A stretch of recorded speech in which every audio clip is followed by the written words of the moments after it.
It is time for the grand finale of Baldur's Gate 3. You know what to do if you enjoy this video. Lady Janeth, that name sounds awfully familiar. I have to talk to... what in the hells is going on here? The ladies and I make our way up to the master bedroom. A ghost has taken Oscar. The artist keeps spewing hatred at his wife, but she takes it surprisingly well given the obvious. You! Help subdue him, but be gentle. He's not to blame. That sounds like love to me. Karlach knocks Oscar out and we learn that the house is haunted. I guess we have to do an exorcism of some sort. How? Oh, there are souls in the candelabras? They aren't that hard to destroy. Neither are the ones in the paintings. What is the source of this? Ah, it's a woman named Carrie. Oscar really couldn't let her go. We have to go see Mystic Carrion to potentially put an end to this. The necromancer charges a lot of money, but we also have the option of looking for a guy named Thrumbo. After asking around, we eventually find the poor zombie in a house near the wharf. I can't really bring myself to take him in. He does, however, point out that we can destroy Carrion's heart. There is some evidence down in the ancient lair near Baal's temple. It points straight back to Thrumbo's chest. The sad one pukes it up, which makes it easy for me to destroy the thing. On the way back to Carrion, I also crush his brain. That makes it very easy to lob fireballs, moonlight, daggers, and lightning at the problem until it disappears. Okay, the Torch of Revocation can purge the ghosts. I'll take that, and almost everything else. Cleaning out the house isn't particularly difficult, it just takes a little time. What's the deal with this painting, though? Oh, another ghost. This one is a little less hostile, though. She is very mad at Oscar, but I managed to talk her down. It turns out that Carrie deleted herself, and Oscar spent all this time wondering if he was at fault. Nope, she was just horrifically depressed. At the very least, our new friends got some closure and protected their marriage. That's something. It's quite thoughtful of Oscar to give me a painting. I would have just been fine with gold. No time like the present for Shadowheart to face her fears in the House of Grief. The attendant leads us downstairs and we come face to face with Viconia de Vere. The Sharans are known for invisibility shenanigans. Better keep that in mind as we venture down. Shadowheart's memory starts to churn in the disguise and torture rooms, but we have to face de Vere together. Enough. I don't answer to you. Not anymore. I'm here for my family. Well said. Viconia provides some background about the artifact mission. With that said, there's a big problem. You there! Surrender this one to me now, and you can consider Lady Shah's forces your allies in the battles to come. I'm going to burn this little convent to the ground. We're badly outnumbered in the face of the Sharans, so a fighting retreat is in order. Myrmidons and AoE spells do the trick as we pull our way back bit by bit. A blinding darkness causes some problems, but that's why we have to let them come to us.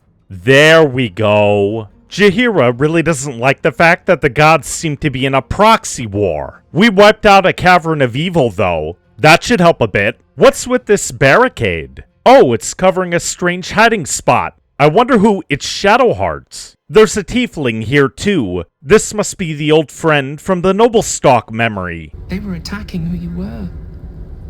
I never found it funny, but I wasn't quite sure why. Eventually, I realized it was because I wasn't happy with who I was.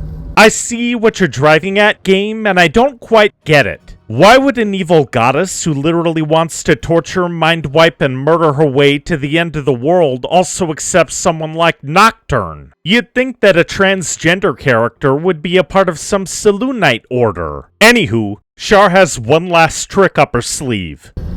No, there is no trick. It's her. Jennifer. Jen. Our little girl. Moon Maiden's grace. It is you. Of course, there's a problem. The queen bitch is actually here. If you had learned, if you had obeyed, there would be no pain. But you struggle on. You make Shar really hates her sister for creating the sun. On a personal level, though, Emmeline has been broken by the torture. We cannot allow your future to be her last prize. Not after all your mother and I have endured. To see you again. Shadowheart has to choose between the trauma of her curse and the anguish of killing her own parents. There is no easy answer here. No, I can't. I came here for them. And you did. You found us. I really can't choose for her. All I can do is support. Goodbye. Not goodbye. Not even close. Shadowheart transforms her parents into moon motes. As sad as that is, they're still there for her. By the way, what's in a name? Shadowheart, still. I can't run away from who I was all this time. Besides, there's something fitting to it. Can't cast a shadow without sunlight. Couldn't agree more. Let's head back. At nightfall, Shadowheart and I visit a shrine to Saloon. She feels lost for all too understandable reasons. Bring it in. We're going to push forward, whatever it takes. Oh hey, Damon made it. Karlach is a bit annoyed that her engine can't be properly fixed. Even so, we're still on good terms. Let's keep it that way. There's a shop called the Devil's Fee. Hellsix seems to think that she can rip me off, so I think we should focus on Astarion for now. Some ballast freaks get in the way and move out of it very quickly. I take a ladder up to some enthralled guards. It's pretty easy to lie, but why did their eyes change color? In Cazador's mansion, we discover a sinister door. It seems like we'll have to explore to pass through it, so better give this one to Shadowheart. Astarion points out little details about his personal history, and we stumble across Godi in a punishment room. Our vampy friend lets the skeleton know that he intends to annihilate Cazador, which sparks a fight. A family ring? We'll need that. There's a door with a sinister seal on it, too. Inside, I find a cursed body. There's a clue about an ancient language book on it, but I have to get out of there. We're on the right track. The last bit of the solution must be back in that room. Ah, Shadowheart has a remove curse spell. That'll do it. Sure enough, there's an ancient Kozakurian language dictionary. We'll have to study it before we make our way in. Oh, that is nasty. It isn't that hard to clear the room, but I need to be in top shape. Sleepy time. We soon discover an elevator that Astarion never knew about. It leads to a dungeon with a bunch of prisoners inside. One of them is Sebastian. Astarion seduced him without realizing that Cazador would eventually turn the poor guy. In all fairness, how could a slave know about that? The captive isn't convinced though, so Astarion concludes that the spawn should die for his power. That's awful. We need to do some prep for the battle ahead. Astarion tries to throw down with his old master. It doesn't work at all. No! Stop him! Get me out of this! That's gonna be difficult. I might as well deploy Scratch before the battle and cheese it. We whittle down the minions first and use our own against the enemy. Cazador seems to be a bit of a coward. It's enough for Shadowheart to deliver the killing blow. How did he teleport to that coffin though? Doesn't matter. Astarion is going to ruin him. Our friend also wants to redirect the ritual to himself. That's a problem because he can be better than this. You're right.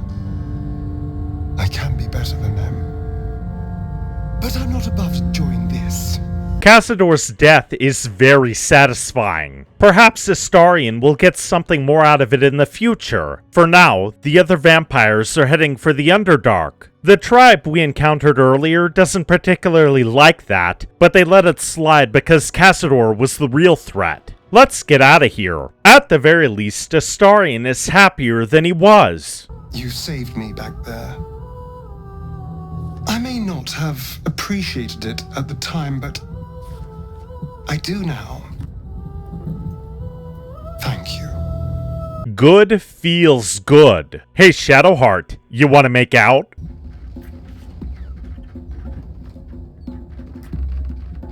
Double nice. Let's get back out there with Jaheira. She has a special place in the city. Oi! Stop a moment. Fine. well meet the family. Aww, this is going to get awkward, isn't it? Are we quite sure she hasn't actually died this time, brother?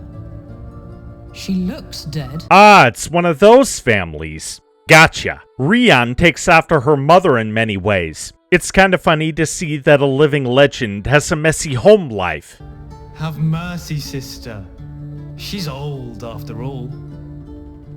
So old! Why didn't I think of that? Awkward though this may be, Rian wants to fight and protect, which is very admirable. We'll let her help the refugees. It's nice to see Jaheira dote on a stuttering kid. I mean, Tate stole our Harper pin, but that's no big deal. The pin opens up a passage to the basement. Down below, we find a love letter from Khalid and another secret passage. On my word, all you will find inside is dust. And the moldering keepsakes of a much younger woman. She could definitely use them. What's this about a timeless body, though? Jaheira seems to be motivated almost solely by her duty, but she's wondering with her age if that's enough. I totally get it. There are no easy answers to go around. What's with the funeral in the Church of Umberlee? It's rather bizarre to hear that these worshippers applaud drowning. With that said, there seems to be an unnatural beast in the water. All signs point to submersible. A warehouse on the other side of the harbor points the way. Once we clear out some gristles inside, we descend to the basement. This place is a way station to something called the Iron Throne. Further down, we find a submarine and its pilot, Redhammer. We have to prep for whatever is down there. Let's bring in Gale for some extra magic. The submarine is pretty neat looking, but we have to deal with Gortash. Yay! The Iron Throne is actually a prison, and we're going to break it whether Mr. Bane likes it or not. Omelum and Duke Ravengard are down here. While we will try to save as many people as we can, the Duke is our top priority. Time to rush as fast as we can. To that end, Gale has a trick up his sleeve. A wall of fire in the middle of these two doors will seal off a giant chunk of the base, leaving the enemy to fumble around. Shadowheart manages to rescue a few hostages in the center as Karlach and I push toward the Duke. I quickly teleport Baldur down the hall, only to be interrupted by Mazora. The Cambion calls in some poisonous spiders out of pure spite. They can't stop the run for the exit, though. Unfortunately, Gale finds himself ensnared by the enemy. He's not going to make it, is he? The party makes it out just as the base self-destructs. Well, most of us do. To make matters worse, the Umberlee are here to collect. They try to pull a fast one with some elementals, but I have planar binding. There we go. And hey, Redhammer gave us some gold. It's nice to feel appreciated. Sure, quite a bit of it has to go toward bringing Gale back. The thought is what's important, though. I'm not going to gloat in Mazora's face. We really only delayed the inevitable. Then again, that may be all that is needed to save this world. On the plus side, Will is able to mend his relationship with his father. There's no time like the present to heal an old wound. It's time to get Lae'zel back in the fight. She deserves our best. In the guild hall, the Zentarum go on the attack. I owe those jackasses absolutely nothing, so I might as well side with Madam Keen. Is it just me, or does the enemy force seem surprisingly understaffed? We wiped them out in no time at all. On the other hand, Keen doesn't quite like the idea of owing anyone anything. We'll just have to count on her help in the final battle and leave it at that. I'm not paying the stupidly large amount of money that Helsik wants for a portal to the House of Hope. She's working with Gortash. That should be reason enough. It turns out that everything we need is in this room. There's a skull, a coin, a diamond, incense, and a marble. Let's rip and tear! Oh wait, wrong franchise. Karlach is worried about what's down here. I think we'll find a way. We always do. Suddenly, a wild hope appears. She really isn't happy to be here, but offers to guide us anyway. A change of clothes is required, though. What are these weird pillars for? I guess we'll find out later. Wait, is that supposed to be the feast from Act 1? Ugh. Pickpocketing the mason doesn't work, so we have to one-stab him and take his key. There's a blocked door in the north. Maybe that's where we need to go? Ooh, a staff will let me cast a free spell? I'm taking it. And Mole's contract? Of course she signed that. Hope tells me to disguise myself as Verilius Receptor. It doesn't work at all, except when it does. The archivist gives me permission to open the force-fielded door. But first, I have to go for some special gauntlets. None of the baddies catch on to my distraction. Good for me. On the plus side, the janitor gives me some information on where Hope is. That'll definitely help. There are portals to every major city in the world down here. Huh. Okay, what's past the healing baths? I want to get out of... Oh no. Harlep totally isn't Raphael. He just wants to play a game of Off With My Pants? That's not happening, so we have to fight. Some imps intrude, we shut them down with non-fire AoE attacks and trip up our main target.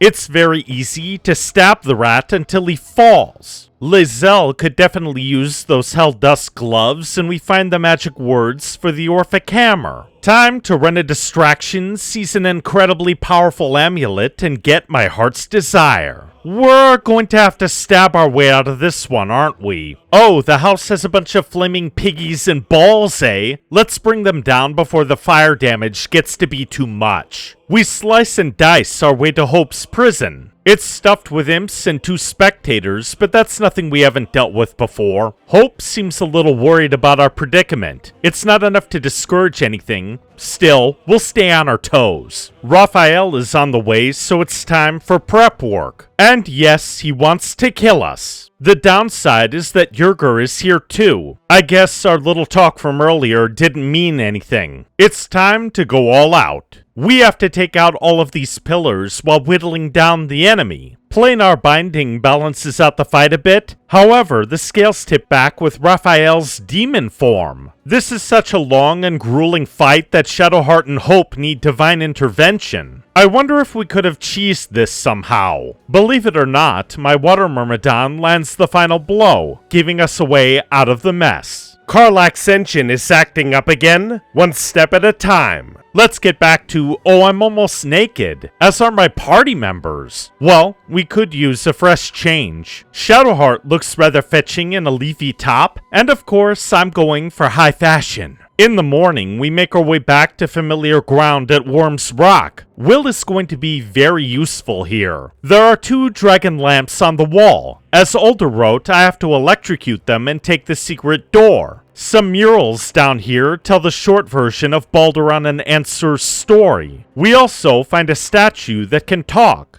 Be you the deluge, turn away. Be you the hero, answer true. Are you worthy? Okay, let's see where this goes. Poetic nonsense. There is no worm and no savior. How do you know that? The statues speak via recorded messages. Interesting.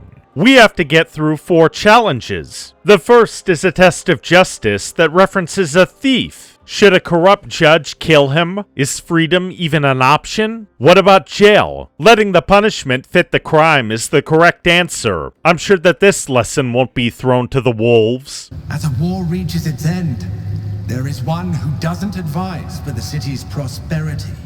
Find him and strike him down. So, you want me to kill an advisor for offering bad advice? Am I missing something? We have to catch some flying books. Alwyn Stead once wrote that larger kingdoms do better, even though some rights might erode for reasons. That doesn't sound too out of the ordinary for this universe. Christina Suelto chastised AMAPs for adhering to the concept of honor in warfare. She just wants to murder everyone in an enemy kingdom and raze it to the ground. How did she become an advisor in the first place with that attitude? AMAPs threw it right back at Christina with some strangely liberal ideas, including anti-discrimination laws. Also, was Suelto exiled and then reinstated, or just kicked out with a promise? Will has an idea, though. Yes. Suelto's ethic of war would lead to endless conflict. No city could survive it. Well, it wouldn't lead to endless conflict. Everyone with a brain would rally to crush the perpetrator. Might as well slash the witch. The test of strategy is a chessboard? That doesn't seem right. Of course, we have to survive some elementals too, even though I'm stuck with a torch. Will falls in the face of overwhelming odds, but we managed to stick it out and resurrect him. I think we have to sleep on it. Well, let's get on with he's dead, isn't he? Never mind, he's undead. Ansur uses me as his mouthpiece because his real target is the Emperor. Le gasp! The Illithid is Baldur. Who knew? Ansur is incredibly angry because his old friend struck him down, so he wants to bite us to death. Great. The ensuing fight isn't terribly difficult because of planar binding, but magical explosions and lightning strikes are curveballs that need to be managed. My fire elemental brings the undead down. I suppose we have to deal with the Emperor, though. I concealed nothing from you. I simply left out the details that were not pertinent to our cause. Yeah, sure. The Emperor recounts the extent of his relationship with Ansur. The dragon didn't want Baldur to turn and tried to eliminate him. The Illithid saw this coming and acted in self-defense, which sounds fair. On the plus side, we recover Baldur's sword and helm. Karlach could use a new piece of headwear. Duke Ravengard wants his son to rise and be a duke alongside him. I can't really make that choice. What does he really want? There will be no Grand Duke Will Ravengard, and there will be no Blade of Frontiers. I am now the Blade of Avernus. Oh, he wants to hunt demons. Well, his father approves. Pushing into the steel watch factory is no easy feat. Then again, the patrol outside just kicks us out. Therefore, we have to talk to the guild. Maul hates me because I destroyed Raphael and took her contract, though. Ugh. It's nice to see that at least some of the vampire spawn really don't want to hurt anyone. They need help, so I tell their father to let them eat animals. Thank you for your mercy.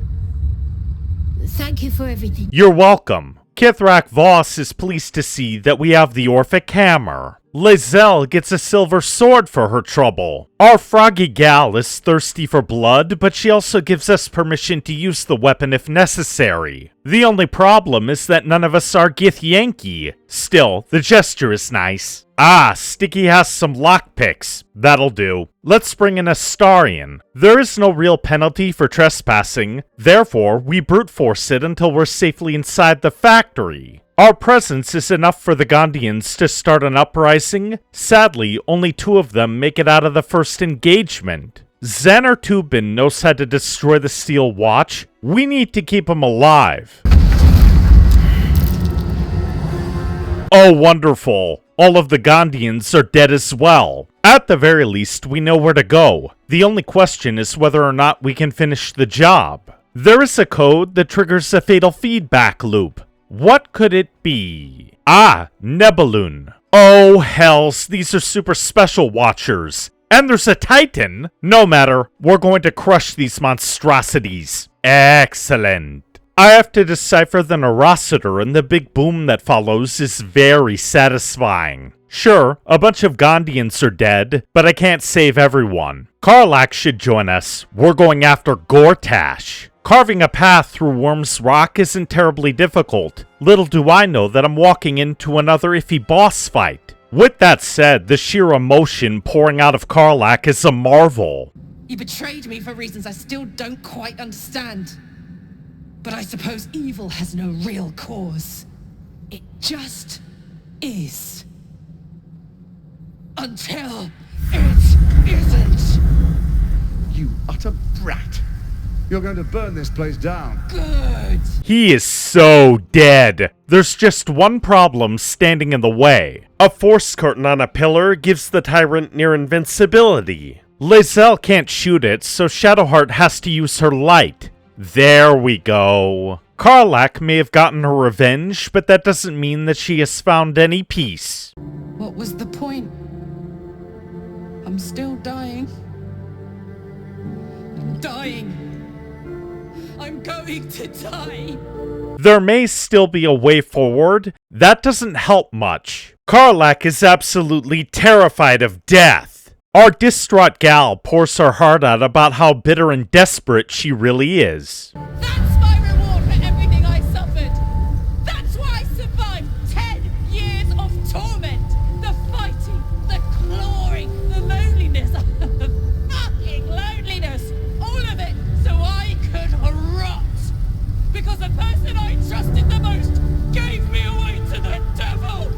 I can't blame her for feeling that way. We'll figure it out together, though. We always do. Thanks for listening.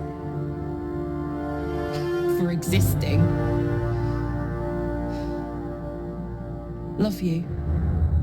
Shadowheart recovers the last Netherstone, and the Emperor points out that the brain is underneath the city. How did it get there with no one noticing? Not a clue. Oh, Gortash wanted to tadpole politicians and play populist slogans for the masses? This all seems weirdly familiar. The next morning, the Battle of Baldur's Gate begins. Mind Flayer scouts pop up in certain spots and sow chaos. We don't have much time. The gals and I need to get underground. There is a passage near the Temple of Baal that leads us in the right direction. Although we have to clear out a bunch of rats and rest, it's easy to focus on what comes after the boat. A lot of intellect devourers get in the way, but they aren't much of a hassle. Sure enough, we find the briny pool and a very angry Netherbrain. With the stones, I'm able to push back against it. Okay, focus on the crown. Nat 20! It's time to actually dominate the damn thing.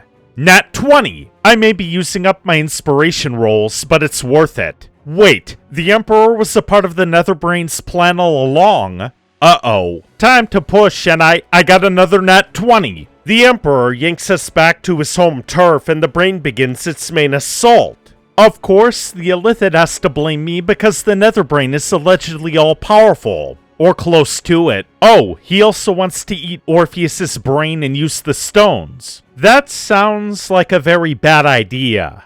You still don't trust me, after all we've been through. How manipulative is this guy? And yes, I know you did all of that stuff in the past, but leaving Orpheus for dead won't win the peace. Even united, the Netherbrain was going to be an impossible enemy.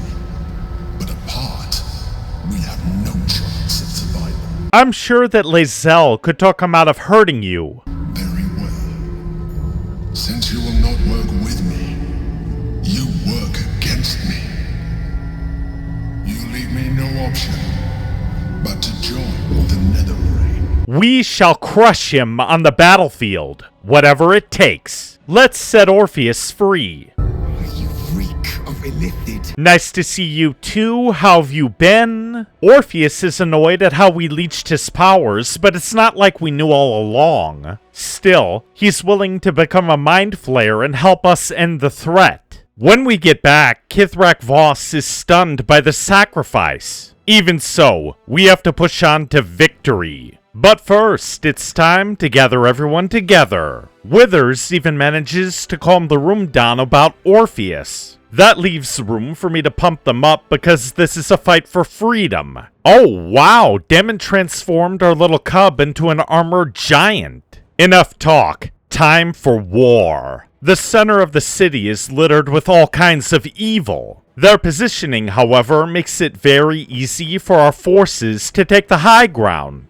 We charge forward to clear out the enemy, and, they're not doing anything. Even the spectator is just sitting there. Isn't this supposed to be a war? I think the game broke. Once we wipe out the enemy and free some halflings, we push up to a, oh, now they want to fight. At the very least, it isn't terribly difficult to dodge the Nautiloid's artillery. Orpheus pushes up to another set of iron doors, and the Gate ship gets obliterated by dragons. Time to rejuvenate and end this. We have to climb up the brain stem, and who should show up but the Emperor and a red dragon? An awful lot of Mind Flayers stand between us and the crown, but that's why I have a very special surprise. We're all using speed potions to call in every single ally on the board. As Dame Aelin and the Owlbear charge the dragon, Orpheus destroys the Emperor. Shadowheart and our many allies heal up quite nicely, giving us an extra edge as we smash through the enemy. A Nautiloid shows up to cause problems. However, Orpheus creates a portal to the brain's center. We wail on the Netherbrain's mind until...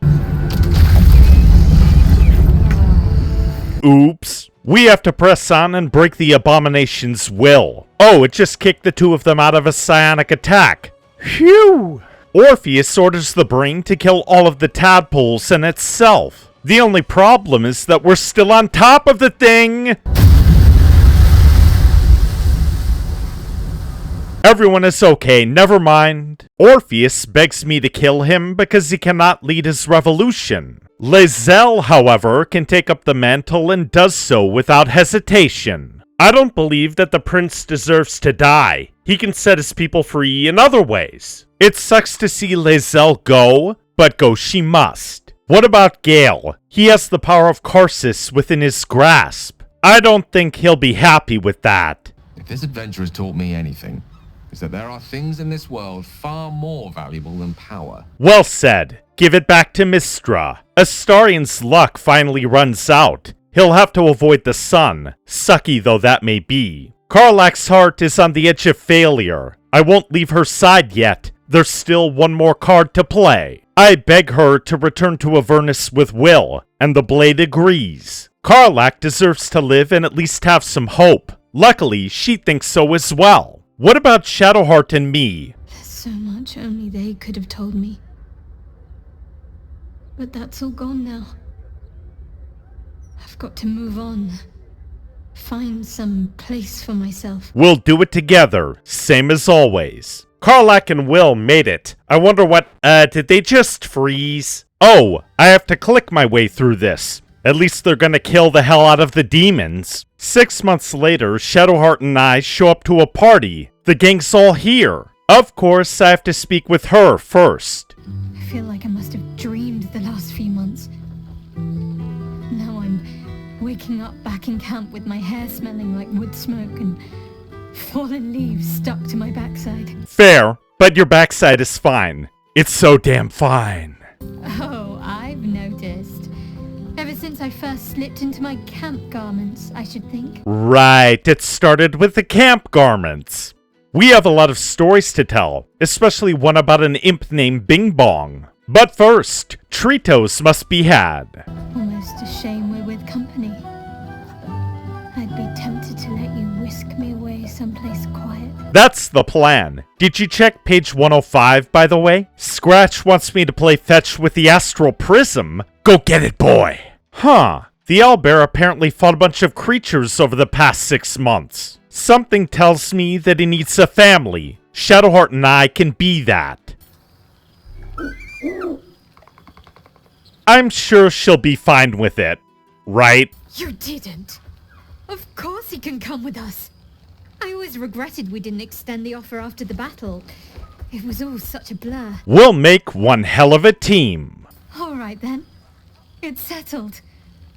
Oh, the things we'll get up to. There will be shenanigans. Chihira greets me with snark as usual. The High Harper speaks proudly of her kids. As for her, she's really just happy to be out in the woods again. For all your travels, I hope you have arrived where you want to be.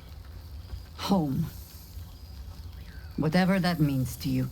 It is a certain someone. Ah, sentiment. With the greatest affection, I can think of better ways to sour our stomachs. Heh, okay. Gale found a new lease on life as a magic teacher. He might pretend that he still has the orb, but oh well. I spend most of my time trying to convince them how much fun the study of magic can be. But it'd be easier to crack a smile on an intellect devourer than some of my pupils. You can't please everyone. Oh hey, Tara. And yes, I will be a guest lecturer. Why not? Tara wants to see me sometime too. That's a first, so I'll take it. Lae'zel can only be here by astral projection. It's the thought that matters though. She has actually taken up a mission as an ambassador to the Githzerai. It'll work. If anyone can do it, it's Lae'zel. My blade is keen as ever. But it was you who showed me that a proper victory doesn't always require a razor-sharp edge. Aww. To her credit, she really has changed for the better and is very introspective. Good for her. What about Astarion? And you're looking more delicious than ever, if you don't mind me saying. It must be the high fashion. Our resident vampire found his calling as a traveling adventurer. He calls himself a murderer, but I'm not sure if that's the case. Keep in touch, you crazy diamond. Oh, shit. Oh, my God. He wasn't kidding. With this, you mad bastard! You brought me back! Our cinnamon bun is here. Karlach and Will have a mess on their hands in Avernus, but... Still, having him there has been incredible. You really can get through anything with someone you love at your side. Whoa, back up. I'm happy for you either way, but are you two friends, or... It's nice to see Will again. Somehow he kept in touch with his father during the fight. Excellent. Halsin has been rebuilding what was once the Shadowcurse lands and a wooden duck. That's nice. We received letters from everyone we helped too. That may keep happening. Heh.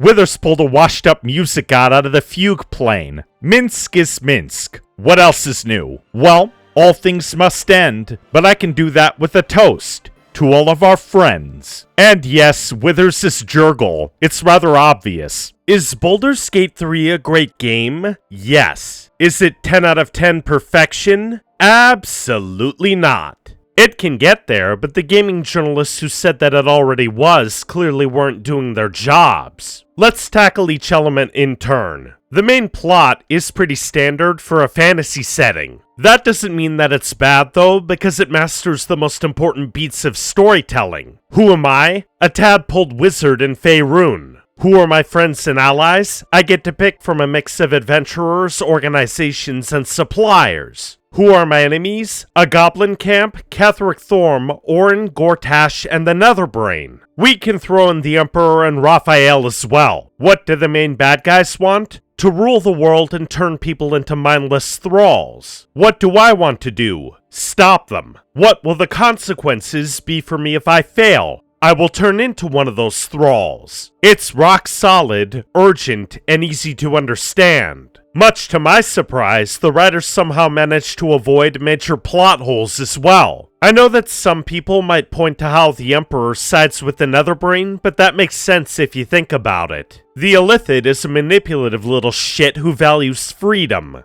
Oh, did you think he meant for you? No, just for him. And sure, I know that I made jokes about how Withers could resurrect everyone. However, there has to be a limit to it, or your choices won't mean anything. It's one of the few things that the player has to buy into for there to even be an adventure. What sells this story, though, are the characters. This cast turned your usual plot into one of the most emotionally resonant games I've ever played, and that's saying something. However, there are some issues that we also have to go over. We can start with the ladies first. Shadowheart is undoubtedly my favorite MC, and it isn't just because she's distracting. Her storyline is a good deconstruction of religious extremism. The potential romance makes it even more compelling. How? Let's consider a question. Drop the elf ears and magic powers. If a woman like her crossed your path, do you think that you might develop feelings? I'd say so, and that's a hallmark of wonderful writing. For the good path, anyway. After all, she's a mysterious girly girl who sucks at being evil, has maternal instincts, loves flowers, and reads. Her personality is one reason why the lead up to Dame Aelin scared me. I kept pushing forward because the game demanded it, but the quieter moments got worse and worse. I couldn't figure out if Shadowheart was that much of a zealot, or if Shar was trying to control her mind. You will not stand in my way.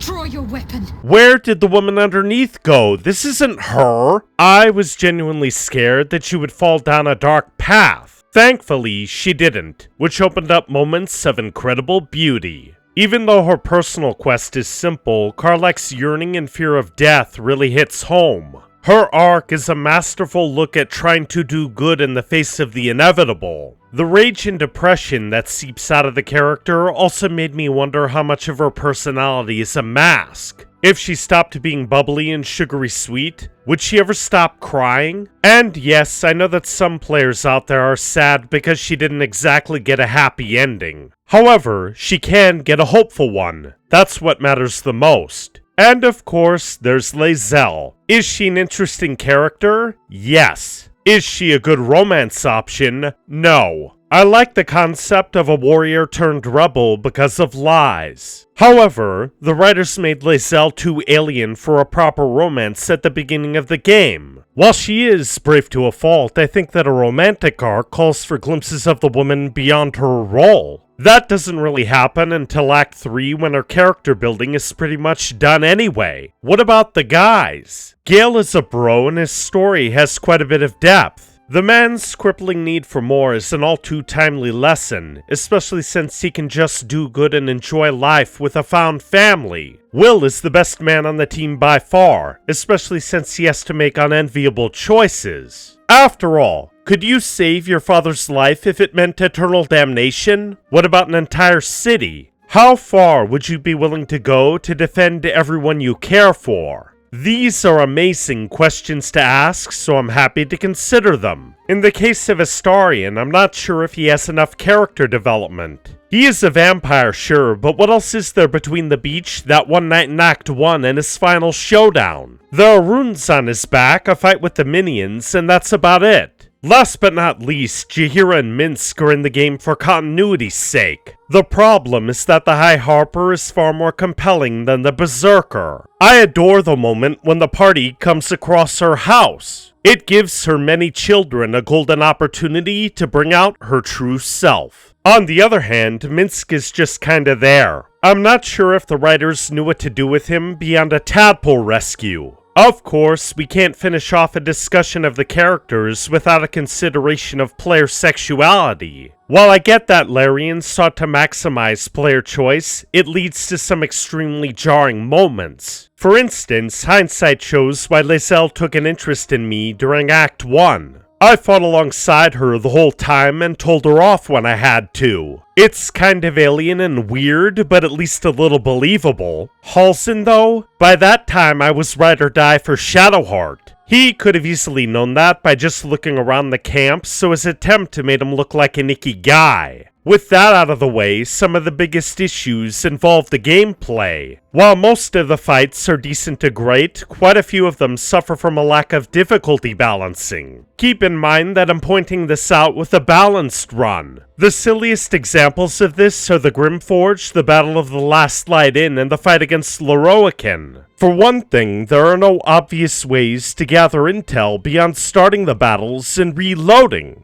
Even when that happens, many players will only be able to beat those fights with one method. To make matters worse, I encountered quite a few bugs in Acts 2 and 3. You just saw the freezes during the final battle, but I also want to point out a bad one from the fight against Lorroakan. I had to reload once to rethink my prep, and the party got kicked out of Sorceress Sundries due to habitual violence. Why? I have no clue at all. The most awkward aspect of the game, though, has to be its sense of moral alignment. Although I like the fact that some of the good choices can backfire, I felt no real temptation to be evil. That's largely because the major decisions involve a choice between good and homicidal maniac. The goblins and the Druid Grove? One of those camps is going to get burned, and the Absolutists actually eat people. The Last Light Inn? They can all die as well. Killing the Night Song? Dame Aelin is far too badass for that. Plus, the inn burns. The snowball effect from that means that the player might as well see it through to the end.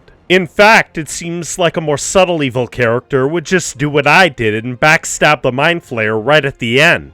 With all of that in mind, I'm certain that I will be playing this game off and on until Baldur's Gate 4. However, the next developer could become legendary by pulling a Mass Effect and allowing our decisions to affect that game. Give that one some thought. GG. I'll see you next time.